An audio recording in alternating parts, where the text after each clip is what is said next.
Hardy de Mississippi, en junio de 1963 realiza el primer trasplante pulmonar. Pero los modelos experimentales pues venían desde 1950 y el primer paciente que se trasplanta es un paciente con CA de pulmón localmente avanzado que en ese momento estaba en soporte ventilatorio y en falla renal. Pues en ese momento no era un muy buen paciente. La cirugía fue exitosa y el paciente muere a los 18 días de haber sido trasplantado, y básicamente el paciente muere por problemas en la anastomosis bronquial y falla renal. De ahí en adelante, en esos 15 años siguientes a ese primer procedimiento, siguieron copiando el modelo, pero los pacientes básicamente morían de manera prematura por sepsis y por problemas en la anastomosis bronquial. Y a nivel local, pues quise traer esta diapositiva para rendirle un homenaje al doctor Edgar Escobar Navia, que falleció hace poco y fue fue de los pioneros que empiezan con lo de trasplante de riñón, y gracias a él es que tal vez estemos hoy parados aquí hablándole a ustedes de trasplante pulmonar a nivel local. Porque así como se ha desarrollado de esa parte, primero el trasplante renal, después corazón, hígado y después pulmón, que ha sido como se ha venido desarrollando todo. Y la mayoría de las cosas en trasplante pulmonar son copiadas de los avances que se han hecho en la parte del trasplante renal.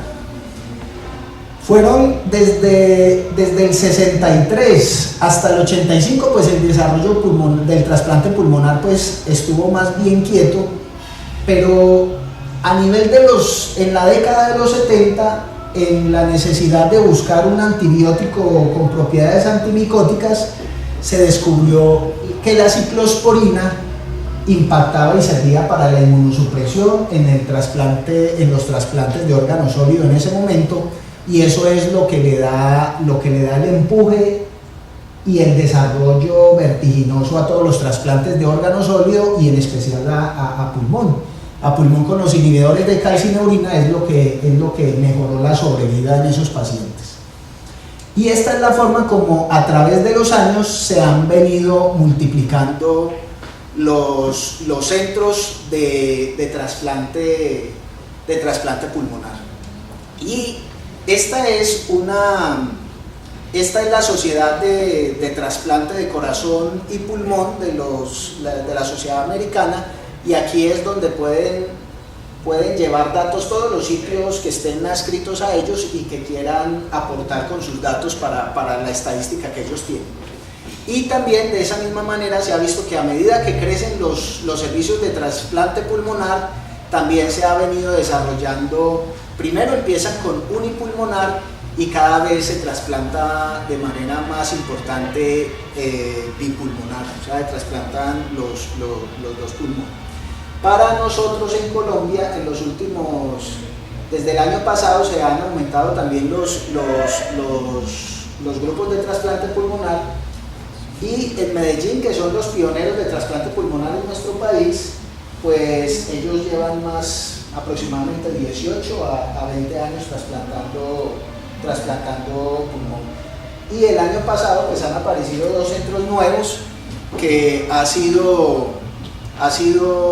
dos centros en Bogotá, primero la Cardioinfantil y luego la Fundación Santa Fe. ¿Será que continúo o en la parte del internet tendrán? Yo creo que no hay.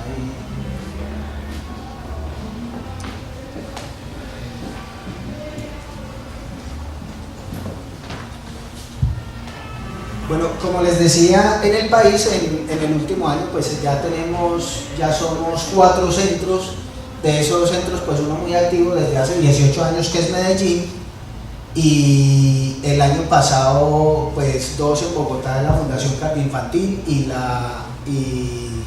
Fundación Santa Fe. Bueno, el trasplante pulmonar es hoy en día una opción de tratamiento bien consolidada. Y una de las cosas que más nos vamos a detener en esta charla para que todos comprendamos es cuáles son los pacientes que son candidatos adecuados y cuáles no, y cómo han de ser remitidos a un centro de trasplante para que tengan la posibilidad de beneficiarse de un trasplante pulmonar. Los pacientes que se trasplantan, pues nosotros veíamos que en el 2012 fueron más de 3.000 en todo el mundo,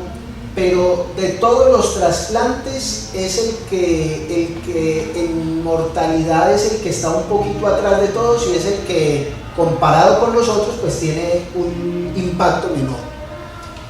Pero a la hora de mejorar las técnicas quirúrgicas, a la hora de estudiar la inmunosupresión, a la hora de estudiar cómo deben ser seguidos esos pacientes, pues solamente se tiene lo que nos ha venido enseñando los otros trasplantes, riñón especialmente y corazón,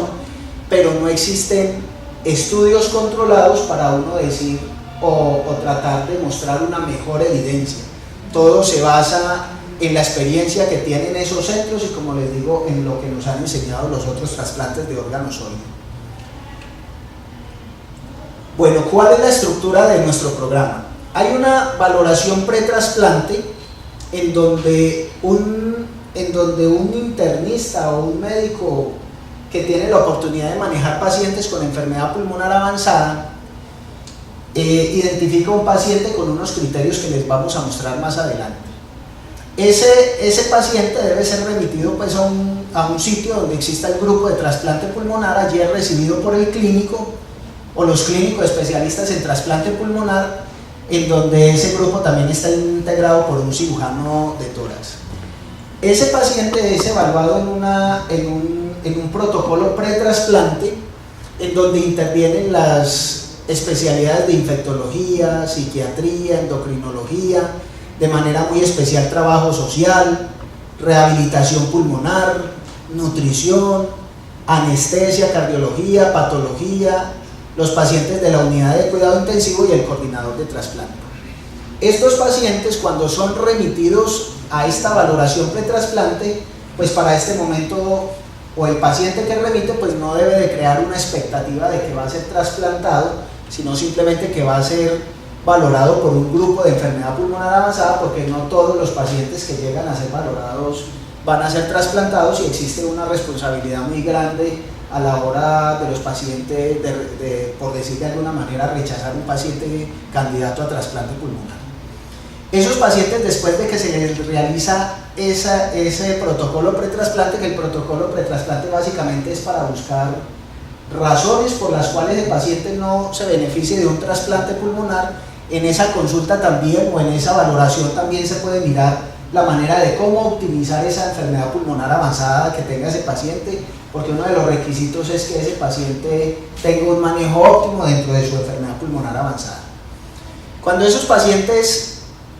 en esa valoración pretrasplante se determina que es un candidato adecuado para trasplante pulmonar y que ese paciente tiene como una opción de tratamiento el trasplante pulmonar, pues en ese momento ya es valorado por el cirujano de tórax, por el neumólogo de trasplante pulmonar y por trabajo social, básicamente por las tres especialidades, para determinar si es viable el trasplante, el procedimiento en sí, todo lo que se viene después de eso. En la fundación y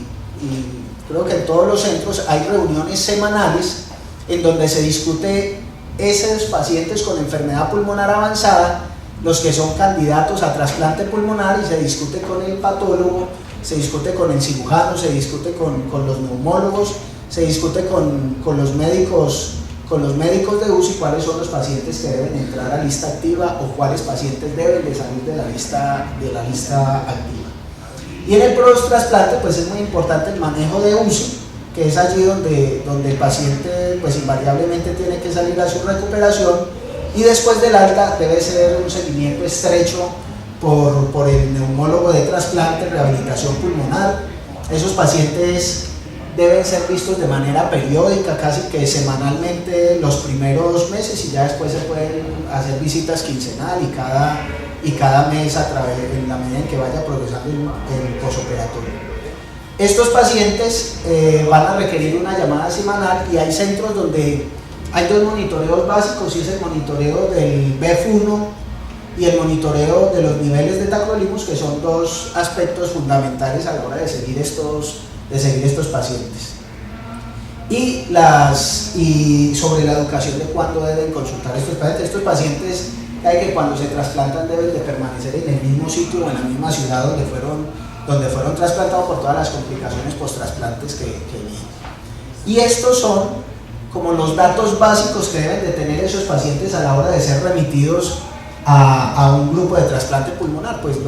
el nombre, el domicilio, el teléfono, el médico remitente, sexo, edad, peso, talla, para calcular el índice de masa corporal. Y estos son los parámetros de función pulmonar básicos que deben de tener. Una clase funcional, NIHA, cuando aplique NIHA, pues, para la fibrosis pulmonar, para la hipertensión, para la hipertensión pulmonar, y el MLS para las enfermedades y los trastornos ventilatorios obstructivos. Si ese paciente, es importante saber si ese paciente está en ventilación mecánica no invasiva, de la espirometría, la capacidad vital forzada, obviamente el BEF1 en los casos en que aplica, la capacidad de difusión de monóxido,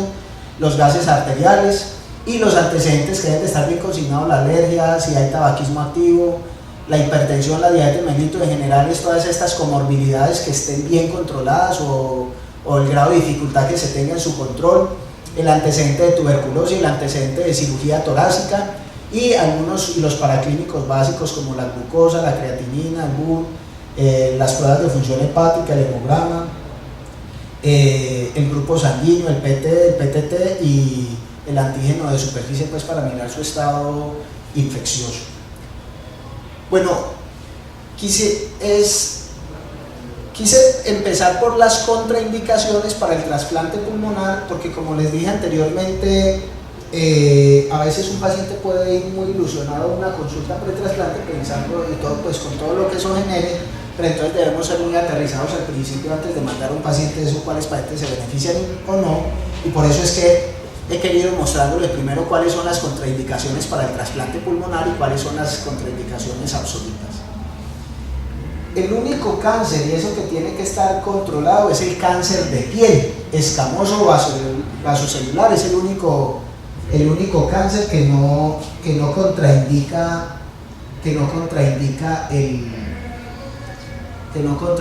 el trasplante pulmonar.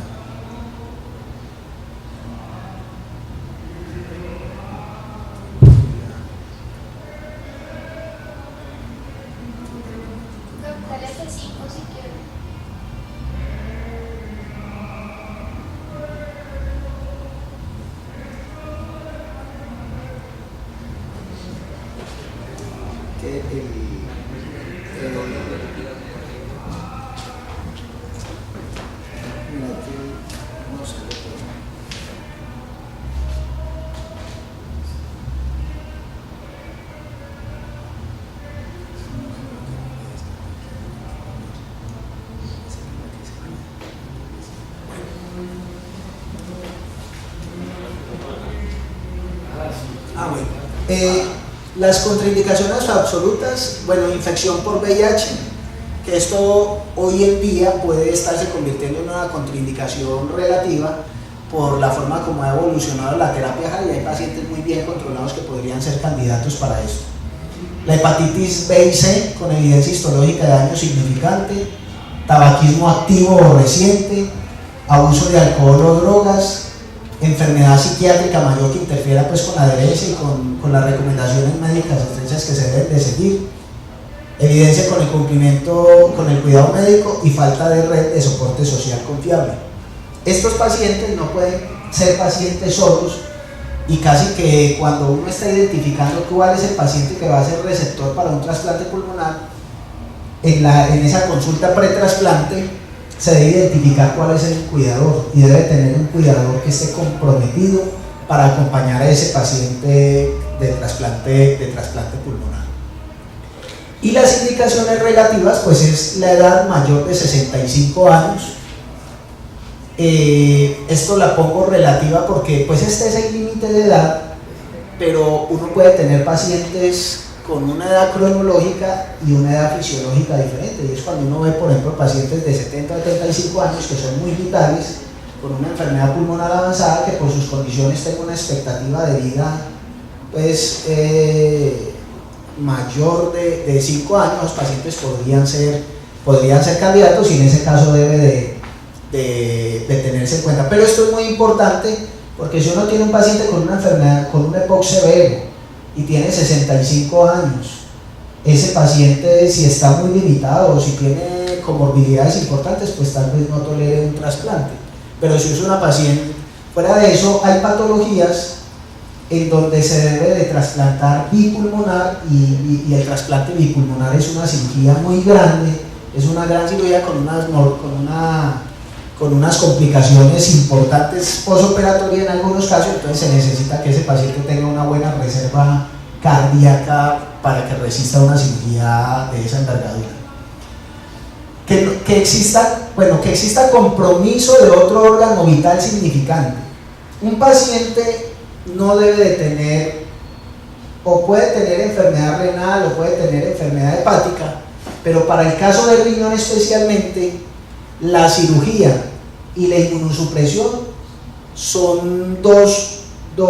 factores que pueden desencadenar o pueden llevar a una falla renal aguda, con el riesgo de requerir diálisis o un segundo trasplante más adelante. Por eso, y otra cosa es que hay centros con mucha experiencia que llevan muchos años trasplantando, y ellos tal vez, y lo digo tal vez, se puedan dar el lujo de trasplantar pulmón hígado o pulmón riñón, corazón pulmón, pero eso, a pesar de tener toda la experiencia del mundo, eso sigue siendo muy mórbido, y llegar a trasplantar una combinación de esas puede traer muchas dificultades en el postoperatorio, y la mortalidad va a aumentar. Fuera de eso, un paciente el tener creatinina alta y el tener bilirrubinas altas, esos dos factores determinantes fisiológicos de esos dos órganos, esos dos factores aumentan mortalidad, y esos dos factores le quitan días de sobrevida en el primer año post-trasplante. Por eso es que hay que tenerlo en cuenta. La inestabilidad clínica, shock, los pacientes que están requiriendo ventilación mecánica no invasiva vieja. Estas son contraindicaciones relativas, pero en centros con experiencia eso se hace. Y un paciente que está en ventilación mecánica, que ya ha tenido una valoración de trasplante previa, un paciente de esos puede ser trasplantado, o el que está incluso en ECMO. Pero tener ventilación mecánica y ECMO, eso son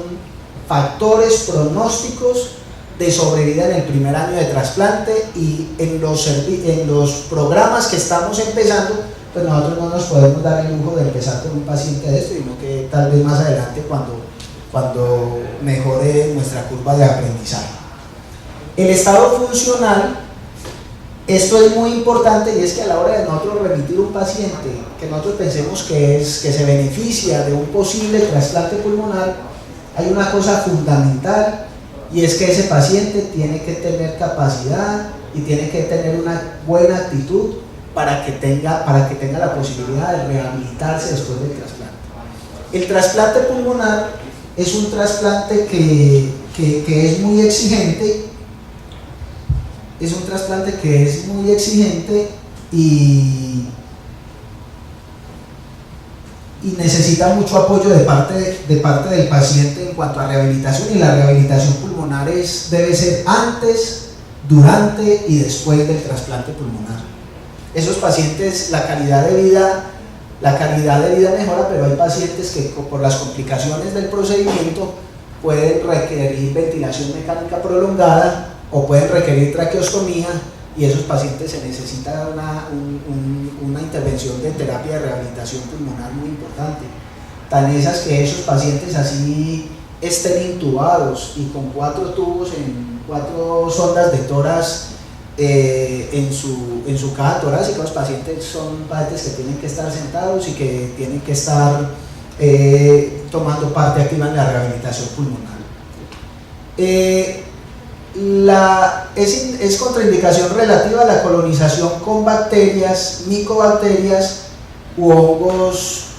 que sean multiresistentes o panresistentes.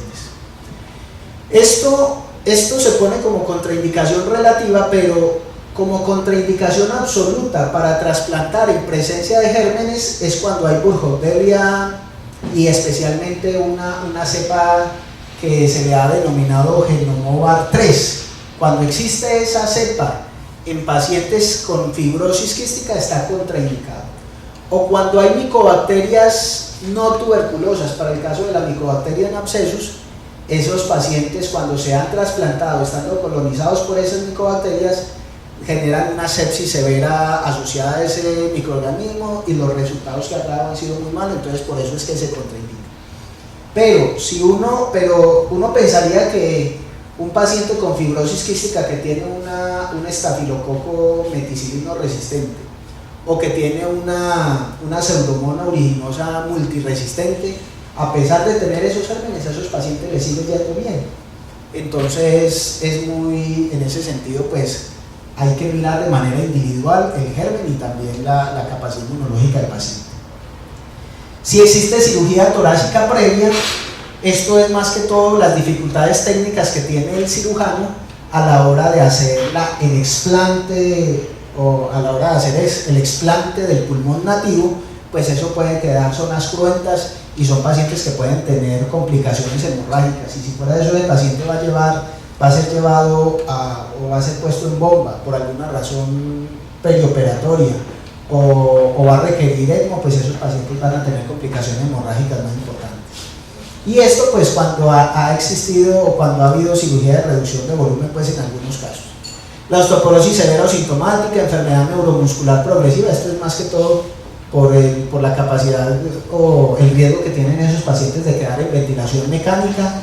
y fuera de eso la poca capacidad que tienen a la hora de rehabilitarse. En cuanto al índice de masa corporal, pues existen los dos extremos: el paciente que está desnutrido con índice de masa corporal por debajo de 17 o el paciente que tiene un índice de masa corporal por debajo de 30. Pero lo que se ha visto es que de esos dos extremos parece tener más importancia el índice de masa corporal, o sea, tal vez uno puede ser un poquito más laxo a la hora de aceptar un paciente con índice de masa corporal por debajo que un paciente con índice de masa corporal, o sea, que tenga obesidad. Entonces lo ideal es que esos pacientes, cuando se van a remitir y en el proceso que tienen, de todo ese proceso que hay de valoración prequirúrgica, del seguimiento que se tiene en las consultas de enfermedad pulmonar avanzada, pues hay dos cosas fundamentales dentro de todas que son muy importantes, y es la rehabilitación pulmonar y el alcanzar los pesos adecuados. Pacientes, por ejemplo, con EPOC o con fibrosis quística que requieren a veces soporte nutricional, los pacientes tienen que ser condicionados desde el punto de vista nutricional para que soporten el procedimiento y para que el pronóstico sea mejor posoperatorio. Y obviamente pues que no hayan patologías asociadas fuera de control, la hipertensión, el reflujo gastroesofágico, la diabetes mellitus, la enfermedad coronaria.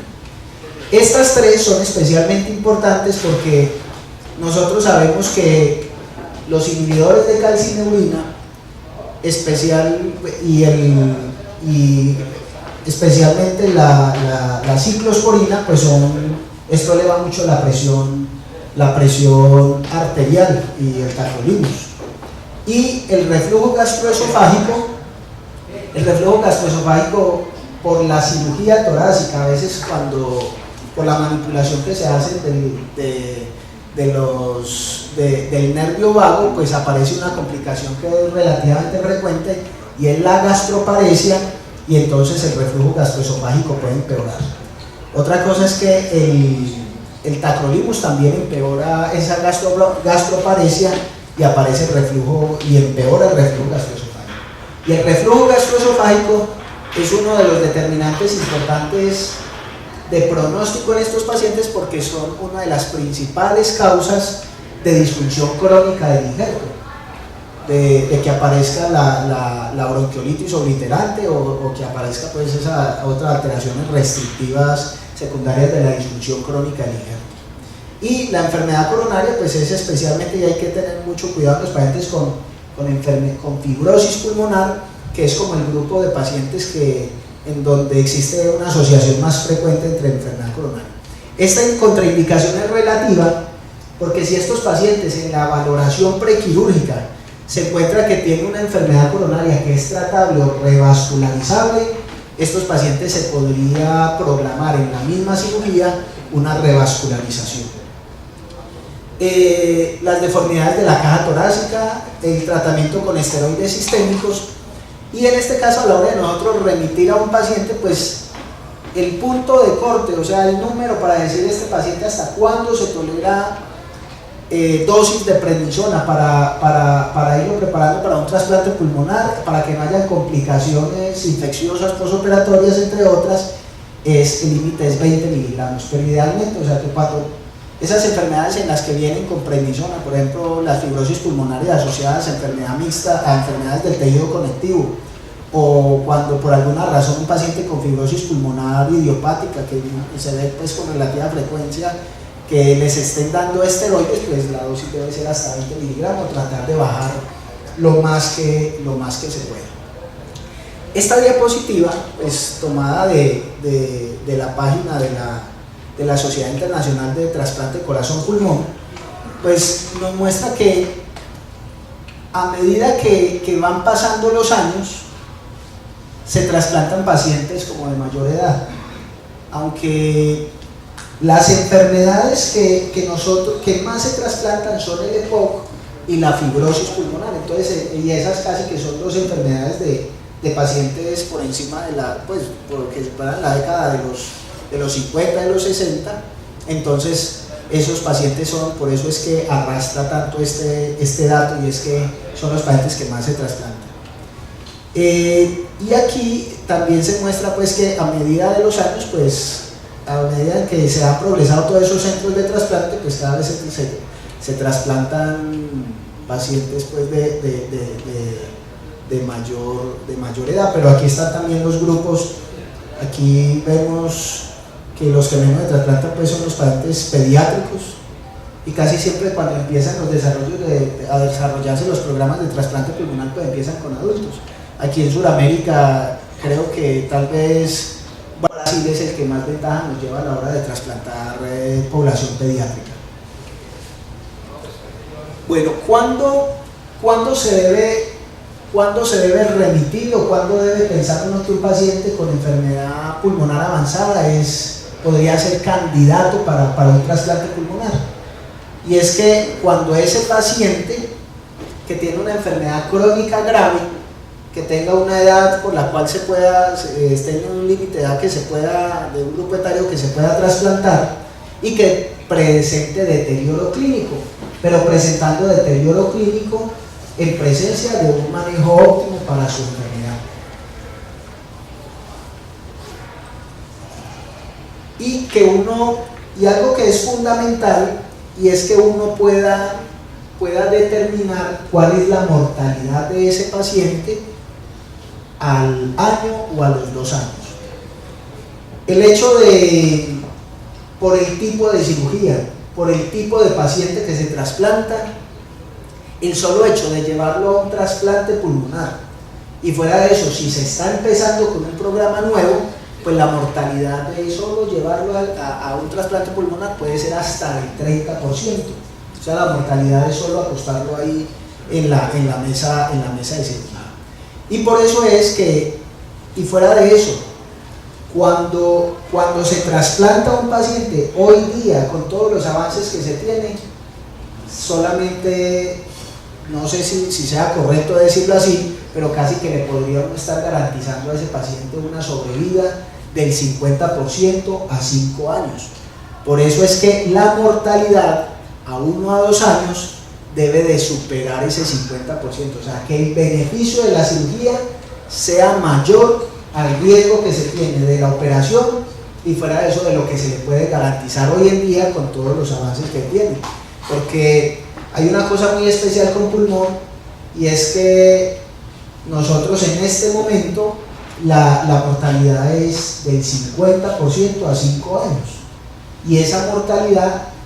no se ha modificado y es la más baja comparada con nosotros. Riñón está como en el 90% a 5 años, corazón y hígado está como al 85% y pulmón está solamente al 50%. Y a pesar de todo, a pesar de los inmunosupresores, a pesar del conocimiento que tienen las infecciones, a pesar de la mejoría en las técnicas quirúrgicas, eso no ha cambiado mucho. Y la decisión de remitir o no debe depender de un único factor. Y ese del único factor pues lo vamos a entender mejor viendo cuáles son los criterios que se deben de tener en cuenta a la hora de remitir un paciente para una consulta de trasplante pulmonar. Esta es una lista de los criterios para remitir a un grupo de trasplante pulmonar y son los criterios que nos interesan a todos los médicos o le interesan a los médicos que no trabajan en el trasplante pulmonar. Para el caso de la enfermedad intersticial, todo paciente que tenga fibrosis pulmonar, o sea que se tenga los criterios radiográficos de enfermedad intersticial y que uno tenga los criterios radiológicos para una neumonía intersticial usual o que se tenga patología por biopsia pulmonar de una fibrosis, de una neumonía intersticial usual o una neumonía intersticial no específica tipo fibrótica, esos pacientes deben ser conocidos por un grupo de trasplante pulmonar. La normalidad en la función pulmonar, para meterlos el criterio de capacidad vital forzada, para meter a un paciente en un programa o que sea candidato para trasplante pulmonar, pues debe estar por debajo del 50%. Pero esos pacientes no se deben esperar a que estén en ese valor para remitirlos a un grupo de trasplante, sino que deben ser remitidos con anterioridad. O si uno tiene en ese seguimiento que se le hace a los pacientes por el seguimiento clínico, uno tiene una capacidad vital forzada y uno puede determinar que hubo una caída en la capacidad vital forzada de más del 10%, eso significa que esa fibrosis pulmonar que tiene el paciente se está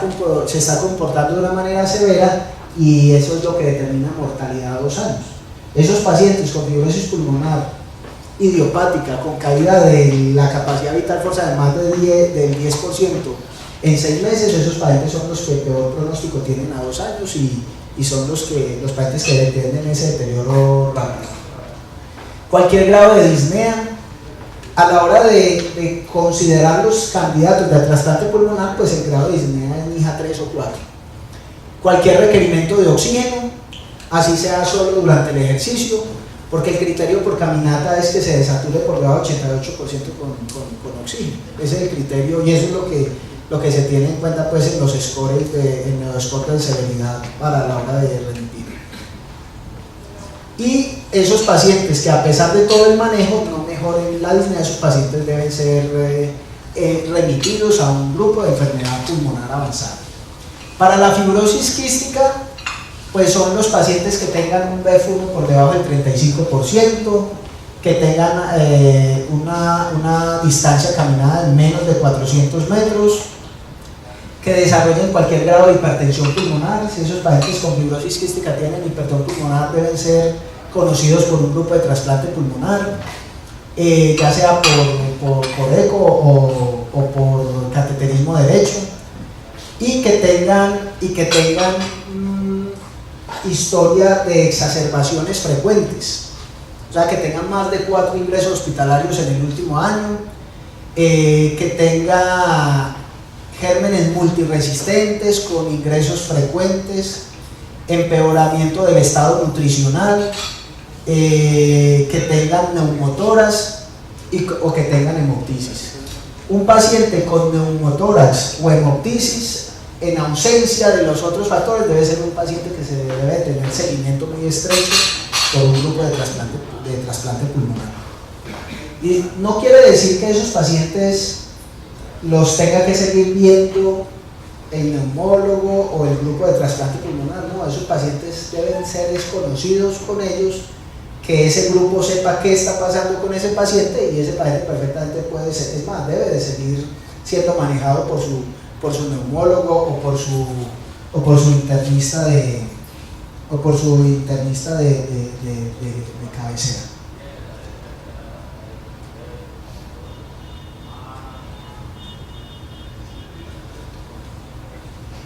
Y eso porque una razón que es fundamental, y es que uno no debe estar corriendo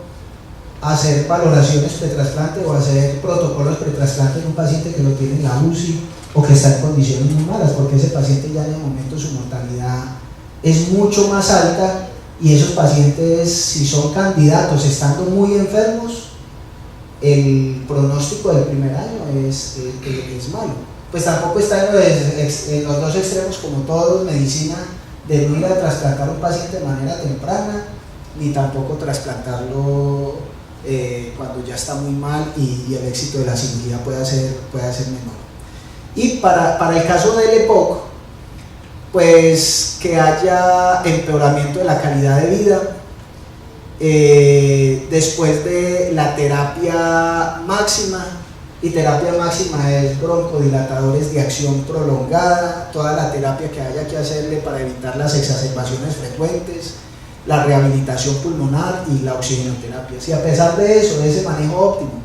y estamos seguros de que se está haciendo un manejo óptimo adecuado, pues ese paciente se debe considerar la posibilidad de trasplante pulmonar. Y pacientes y de aquellos pacientes que no se benefician de cirugía de reducción de volumen o el uso de las válvulas para reducción de volumen, esos pacientes deben ser considerados para trasplante pulmonar. Y lo digo antes porque de manera especial para el EPOC, esos pacientes con EPOC deben ser considerarse primero la posibilidad de reducción de volumen y mirar si se benefician de eso antes que el trasplante pulmonar. Si tienen una presión arterial de CO2 de 50 milímetros de mercurio, o si tienen una presión arterial de oxígeno menor de 60, si el B1 es menor del 30, y aquí no está incluido, pero que la DLSO también esté por debajo del 20%. Y que tenga, aquí para este caso se pone un índice de BODE de 5 o 6, pero a la hora de meterlos a lista de trasplante o considerar que son candidatos para trasplante, pues tienen un BODE más alto, y además de tener un BODE alto, o sea que tengan una obstrucción severa, que tengan una capacidad de ejercicio muy mala, que estén desnutridos, esos pacientes deben de tener además de eso otra condición, y que sean exacerbadores frecuentes. Y en cuanto a enfermedad pulmonar, en cuanto a hipertensión pulmonar, pues que esos pacientes tengan un IJA 3 o 4, pero en presencia de terapia máxima. Y terapia máxima para este caso se define como el uso de prostanoides intravenosos. Progresión rápida de la enfermedad, uso de